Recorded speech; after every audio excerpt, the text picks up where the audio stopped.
going on, guys? So today we're talking about the best-selling cards and products in all of Yu-Gi-Oh! One of these days, man, I'm going to have this intro down. Pre-sale of Battles of Legend Monstrous Revenge is live. Zeus at $12. Feels like it's interesting. I don't love the pre-sale game. You guys know how I feel about that. It's already down. It might go down even more. It'll probably be low. But when we look at all versions of Divine Arsenal Zeus, they're all well over $15. So $12 for a Zeus feels really, really, really, really, really good. Secret IPs at $380. Don't do that. Please don't do that. Water Enchantress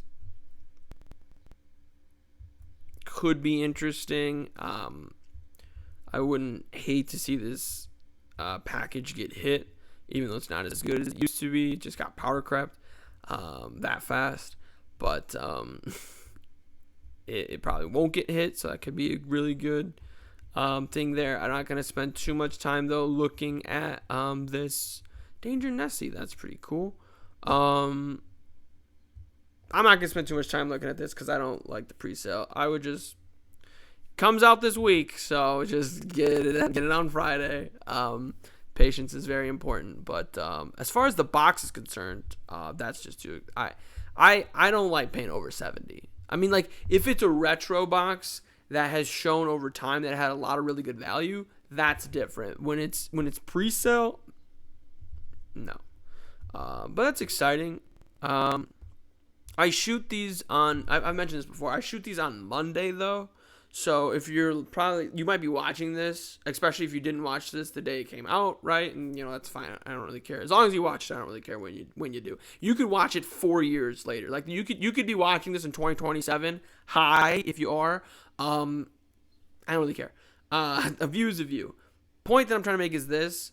We will be talking about Battles of Legends Monstrous Revenge in full next week, when we get like a full weekend to see the market move and fluctuate. As far as a lot of the other cards, when we look at cards specifically, right? So I assume it goes 1, 2, 3. Like, this is the best selling product in all of Yu-Gi-Oh! Wild Survivors. No surprise, it's a new set. We go forward, right? Ground Zeno is the best selling card, right? Because everybody loves dinosaurs, and that's really the only expensive card, and under $30. It's very interesting. Ooh, a play set for under 30. Ooh, a play set for under 30. Interesting. If I would, like I said, get this for under 30, because the dino stuff is dirt cheap. Like, whether you want to run some of the newer dino stuff from Wild Survivors. If we look at Wild Survivors specifically, Xeno Meteorus, if I said that right. The collector's rare is 40. It's literally 59 cents. Allure Darkness at 13 cents feels really good, by the way.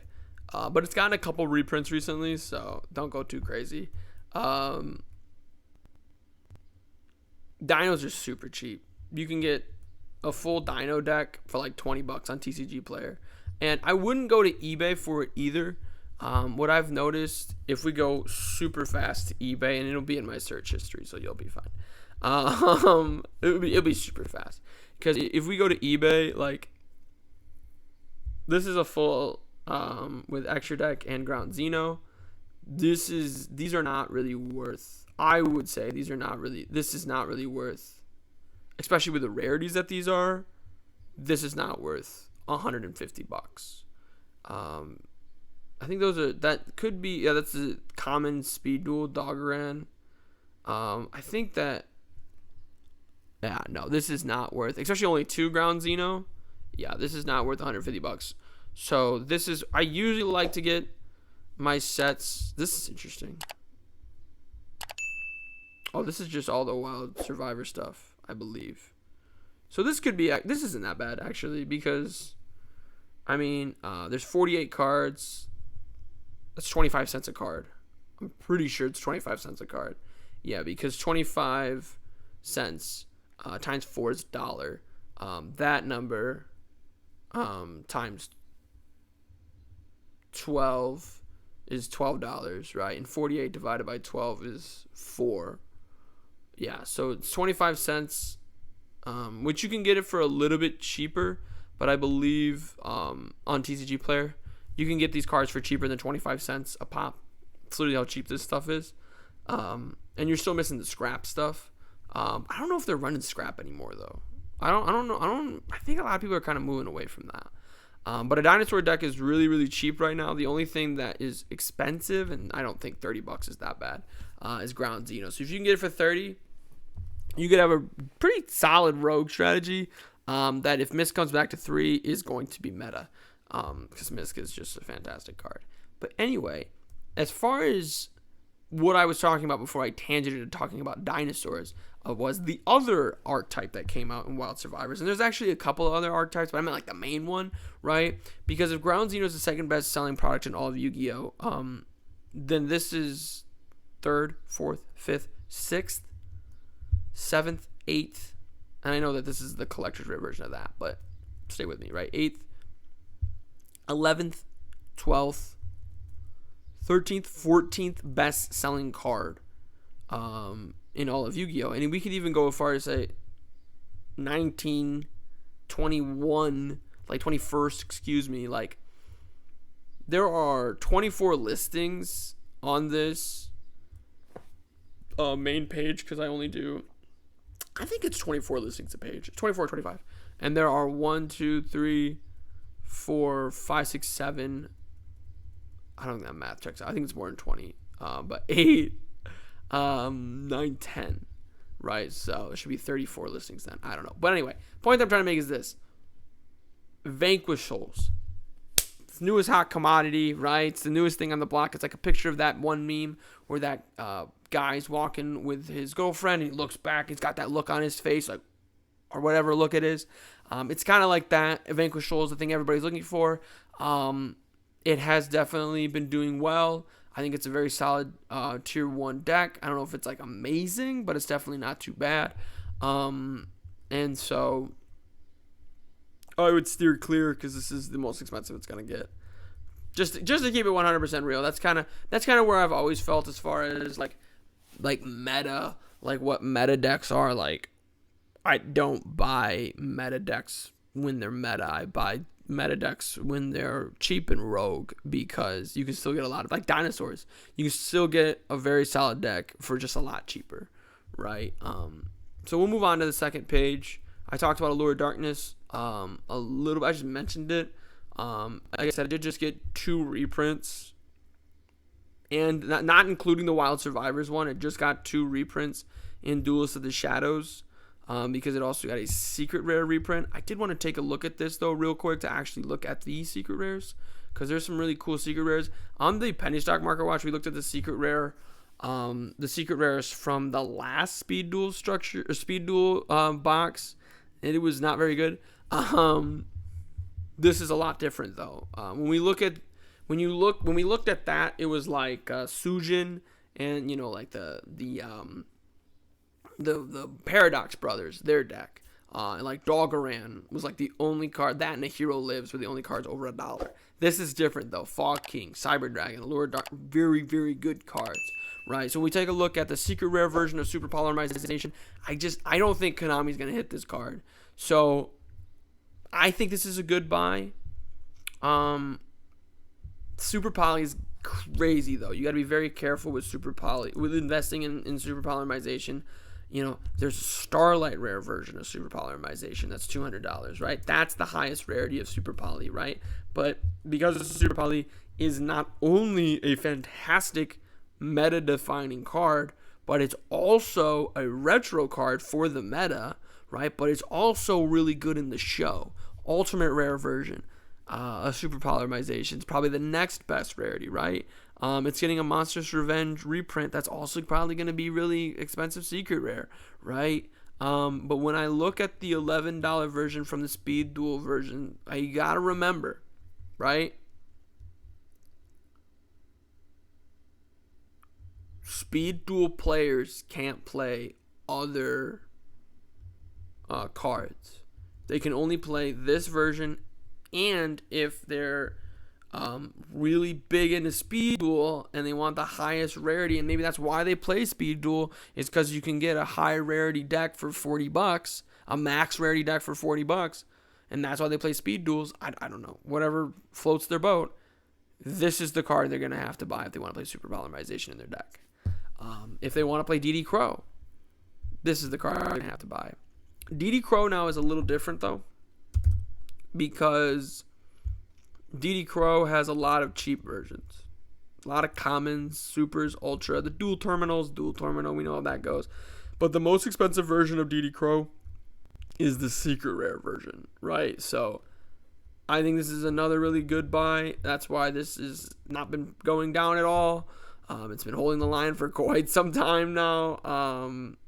I mean, like, the cheapest it ever was $5 upon release, and within the week it was $10, and it hasn't looked back since.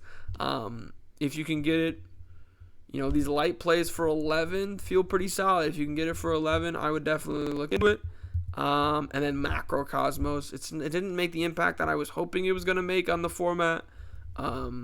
But maybe that's not a bad thing, because when this card's meta, a lot of decks that should be good or bad, because that card is really good. As far as the other ones, Fog King is spicy. I like Fog King. A lot of people don't really like Fog King. They prefer Mask of Restrict. As far as Floodgates for Tribute summoning base decks, I think it says Tributed, though. Neither player can tribute cards. Yeah, so that it could be really good. That's why I like it better than Mask of Restrict. Allure of Darkness is Allure of Darkness, but it just got a reprint. Cyber Dragon is a fan favorite, so it could be really good. As far as the rest is concerned, I wouldn't really look into it too hard. But this is a good little box. This is a good little mini box. And if you're able to get it for $20, you might be able to hold a line. The original, and it's obviously from the original show, but the original Speed Duel box is selling for about $60. So just something to keep in the back of your mind. As far as this card's concerned, I like the Wild Survivors version, but there's a lot of versions of Allure of Darkness. And Allure of Darkness needed a reprint too, so it's not too bad.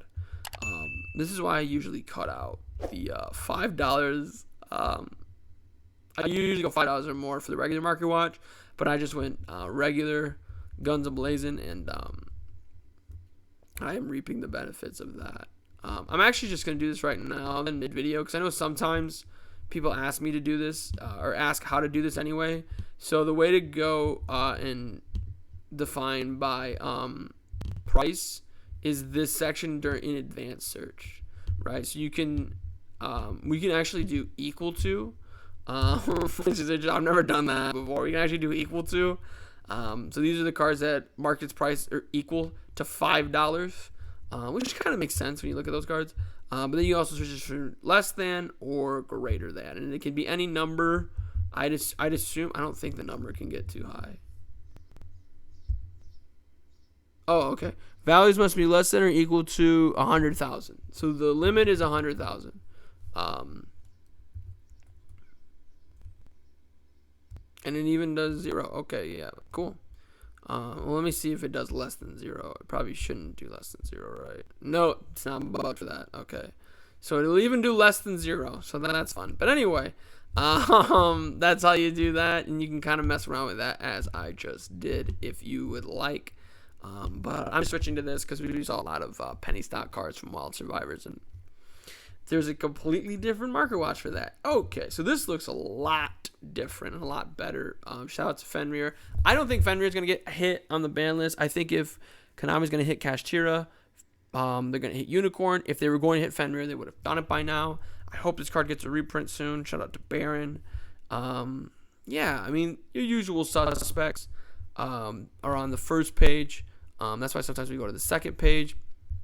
Because of the Zeus reprint, you would think all versions of Zeus are kind of down.